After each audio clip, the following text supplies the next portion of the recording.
How do I see a list of all of the Ansible variables? Welcome to this tutorial on how to view a list of all Ansible variables. Ansible uses a set of built-in variables, which can be used in playbooks and templates, to represent the state of the system being managed. These variables are called Ansible_variables. Screen transition to a terminal window.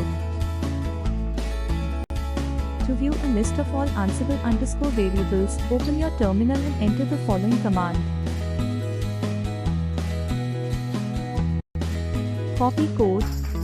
Ansible m setup localhost. Screen transition to the output of the command.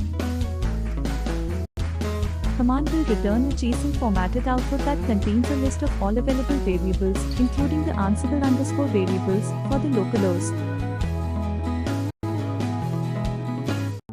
Screen transition back to the terminal window. You can also use the following command to display a list of all variables for a specific host. CSS. Copy code.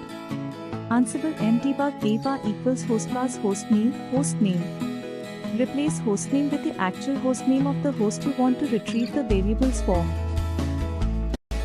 Screen transition to a code editor. Here's an example playbook that you can use to view Ansible_variables. Speaker, run the playbook using the following command. Copy code. Ansible playbook view Ansible_variables.ym. Screen transition to the output of the playbook. The output of the playbook will contain a list of all Ansible_variables and their values for the localhost. Name, view Ansible_variables hosts, localhost gather_facts, false tasks, name, get the host setup. Speaker, and that's how you view a list